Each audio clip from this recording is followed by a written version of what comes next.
વાહ ભાઈ વાહ, મસ્ત મજાની જિંદગી અને એની મસ્ત મજાની વાતો.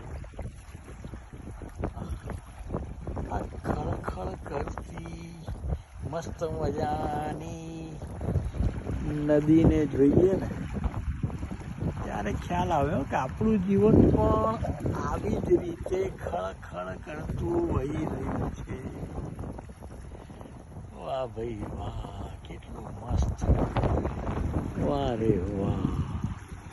ખળખળ કરતા આગળ વધવાનું, મસ્ત મજાની ગતિમાં, મસ્ત મજાના પ્રવાહમાં.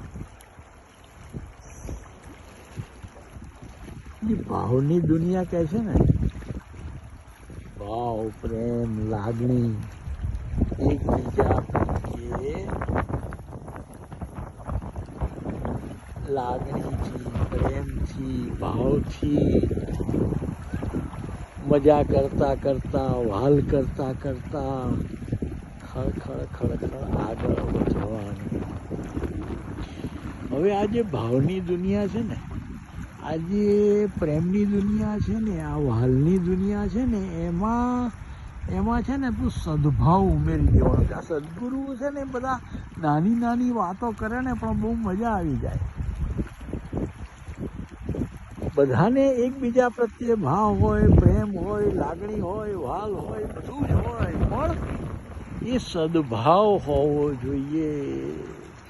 સદભાવ એટલે શું? તો સદભાવ એટલે આ નદીની જેમ ખળખળ ખળખળ વહ્યા કરવાનું.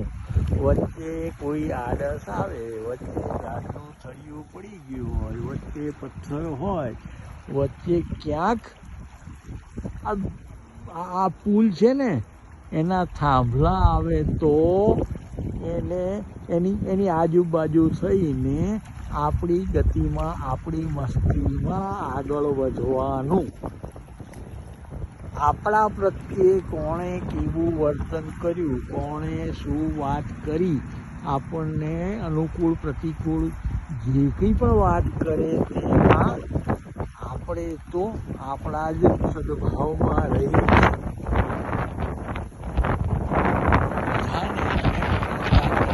આગળ વધવાનું છે.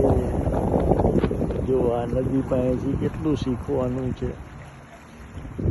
કેટલી સરળ વાત છે. આ સદભાવવાળી વાત જો જીવનમાં ઉતરી જાય ને તો ક્યાંય કોઈની જોડે અણગમા નહીં, ક્યાંય કોઈનાથી દુઃખ નહીં, ક્યાંય કોઈની વાતથી તકલીફ નહીં, ક્યાંય કોઈની જોડે વેર નહીં, ક્યાંય કોઈની જોડે રાગ નહીં, ક્યાંય કોઈની જોડે દ્વેષ નહીં, કશું જ નહીં. અને જીવન આ રીતે સંગીતમય ખળખળ કરતું કરતું આગળ વધે.